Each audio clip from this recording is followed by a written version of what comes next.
नमस्कार दोस्तों, आप सभी का एक बार फिर से स्वागत है हमारे चैनल दुर्गा भक्ति मार्ग में। आज मैं आप सभी को सुनाऊंगी पौष माह के रविवार की कथा। कई जगहों पर पौष माह के रविवार की कथा को अलोने रविवार की कथा भी कहा जाता है। पौष माह में सूर्य देव की आराधना तथा दान पुण्य का विशेष महत्व है। इस माह में रविवार का व्रत करके भगवान सूर्य को पुष्प अर्घ आदि के द्वारा पूजन करके आसानी से प्रसन्न किया जा सकता है। इस माह के रविवार को व्रत करने वाला मनुष्य भगवान सूर्य देव की आराधना में तत्पर रहे तो संतान आज्ञाकारी बनती है तथा माता पिता से बहुत स्नेह करती है और संतान का तेज सूर्य के साथ बढ़ने लगता है। उन्हें प्रभाव, मान सम्मान तथा समाज में प्रतिष्ठा मिलती है। जो महिलाएं तथा कन्याएं वर्ष भर के रविवार का व्रत करना चाहते हैं तो इसी माह के रविवार से अपने व्रत को शुरू कर सकती हैं। पौष माह को खर माह, ताला महीना अथवा मल माह भी कहा जाता है। इस महीने में सभी शुभ कार्य वर्जित होते हैं। आइए अब शुरू करते हैं पौष माह के रविवार की कहानी। ओम आदित्याय नमः। पुराने समय में एक नगर में एक साहूकार रहता था। उसकी कोई संतान नहीं थी। एक दिन किसी काम से वह सुबह सवेरे बाहर गया। उसी समय एक किसान खेत में बीज बोने के लिए जा रहा था। साहूकार के मिलते ही वह वापस लौट गया और बड़बड़ाने लगा, आज तो अच्छा शगुन नहीं हुआ है। किसान की बात सुनकर साहूकार को बहुत बुरा लगा और उसका मुंह उतर गया। उदास मन से जब साहूकार घर पहुंचा तो उसकी पत्नी ने उसकी उदासी का कारण पूछा। पत्नी के पूछने पर साहूकार ने पूरी बात बता दी। तब पत्नी ने कहा, आज मुंडेरे पर चिड़िया आई थी और वह बोली कि जहाँ बच्चे नहीं होंगे वहाँ दाना कैसा मिलेगा। इतना कहकर वह उड़ गई। पत्नी की बात सुनकर साहूकार को क्रोध आ गया। उसी दिन से वह सूर्य नारायण भगवान की आराधना करने लगा। 12 वर्ष बाद सूर्य भगवान साहूकार की आराधना से प्रसन्न होकर उसके सामने प्रकट हुए और कहा, मेरे आशीर्वाद से तेरे घर एक कन्या का जन्म होगा। 9वें महीने एक कन्या ने साहूकार के घर में जन्म लिया। सूर्य भगवान के वरदान से पैदा हुई बच्ची चमत्कारी थी। जब वह बच्ची रात को सोती, सुबह सवेरे उसके मुंह से एक लार निकलती और वह हीरे मोती में बदल जाती। रोज सुबह जब बच्ची की माँ उसे दूध पिलाने के लिए उठाती थी तो उसे हीरे मोती मिलते थे। इस तरह हीरे मोती होने से उनके घर में बहुत धन दौलत हो गई और उनका जीवन सुखपूर्वक बीतने लगा। कुछ सालों बाद उसके पिता ने सोचा, अब कन्या बड़ी हो गई है, किसी अच्छे घर के विद्वान लड़के को ढूंढकर इसकी शादी कर देते हैं। तब लड़की की माँ ने सोचा, विवाह के बाद अगर यह अपने ससुराल चली गई तो सारा धन ऐश्वर्य भी चला जाएगा।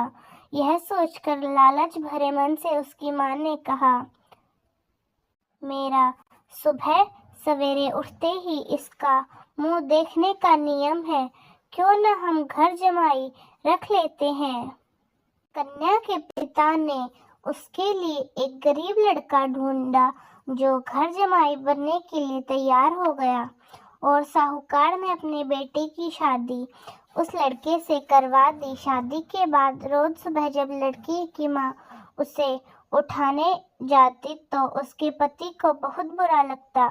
उसने यह बात अपनी पत्नी को बताई। तब लड़की ने उसे प्यार से समझाया कि मेरी माँ का नियम है कि वो मेरा मुंह सुबह सवेरे देखती हैं। एक दिन जमाई लड़की की माँ के आने से पहले ही उठ गया और उसने देखा कि पत्नी के मुंह से लार निकल रही है, जो देखते ही देखते हीरे मोती में बदल गई। तब उसने सारे हीरे मोती उठा लिए। जब लड़की की माँ अपनी बेटी को देखने आई और उसे वहां पर हीरे मोती नहीं मिले, वो समझ गई कि जमाई को इस बात का पता चल गया है। उस लालच से भरी हुई माँ को बहुत क्रोध आया और उसने अपने जमाई को मारने के लिए एक आदमी को भेज दिया। शाम को जब उसका जमाई ही काम से घर लौट रहा था तो सास द्वार भेजे हुए उस आदमी ने जमाई को मार दिया और उसका सर काट कर जंगल में फेंक दिया। उस समय पौष माह चल रहा था और उसकी लड़की का पौष माह के रविवार का व्रत रखने का नियम था।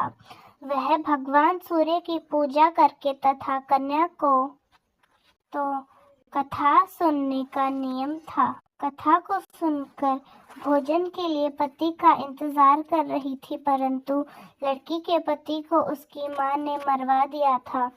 भगवान सूर्य उस लड़की के पौष माह में श्रद्धा पूर्वक रविवार का व्रत करने से बहुत प्रसन्न थे, इसलिए उन्होंने ब्राह्मण का रूप धारण किया और लड़की के पति के शव के पास गए। उन्होंने लड़की के पति का सर उसके धड़ से जोड़कर उसके ऊपर अमृत का छींटा दिया और ऐसा करने से लड़की का पति जीवित हो गया।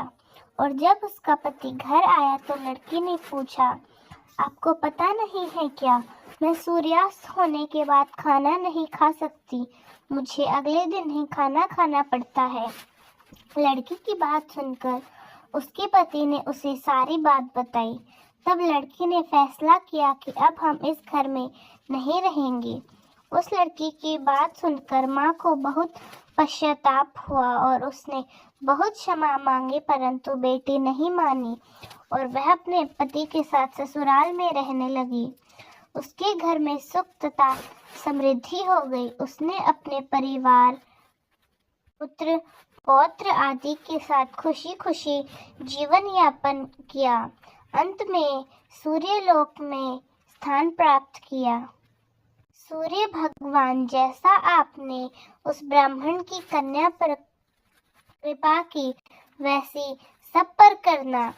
कहानी सुनने वाले, पढ़ने वाले तथा कहने वाले की सारी मनोकामनाएं पूरी करना।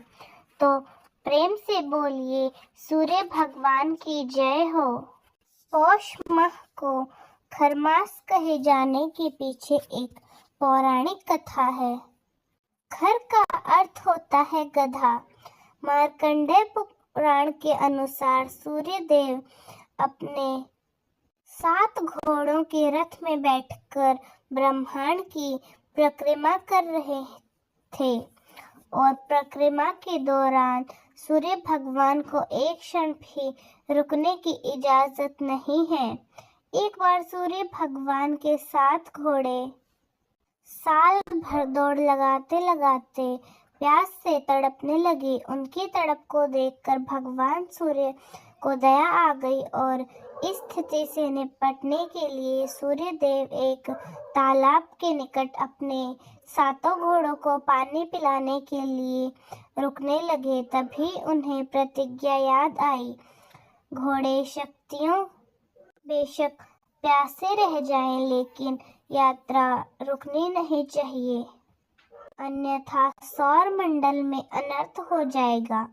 तब सूर्य भगवान ने चारों ओर देखा। उन्हें तालाब के पास खड़े हुए 2 गधे दिखाई दिए।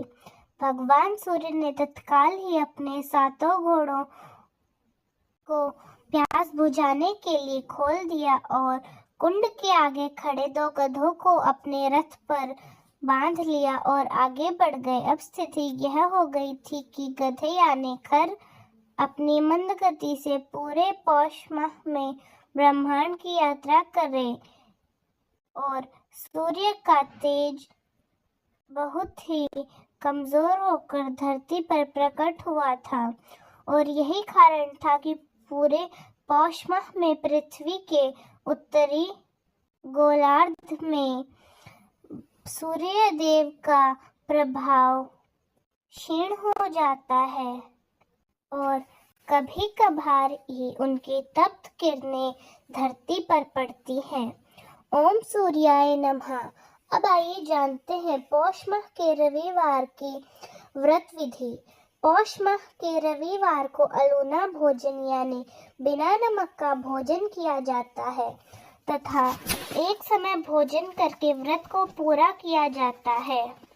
अलूने रविवार के व्रत में विशेष रूप से दूध, चावल या खीर ही खाई जाती है। इस व्रत में कुछ महिलाएं एक ही प्रकार का अन्न खाती हैं और वह भी बिना नमक वाला है। इस व्रत को करने वाली कन्याएं तथा महिलाएं सिर धोकर स्नान आदि से निवृत्त होकर अपने इष्ट देव का पूजन करके भगवान सूर्य को दिन में 3 समय अर्घ देती हैं और उनकी पूजा करती हैं। 5 वर्ष तक व्रत करने के बाद इस व्रत का उद्यापन किया जाता है।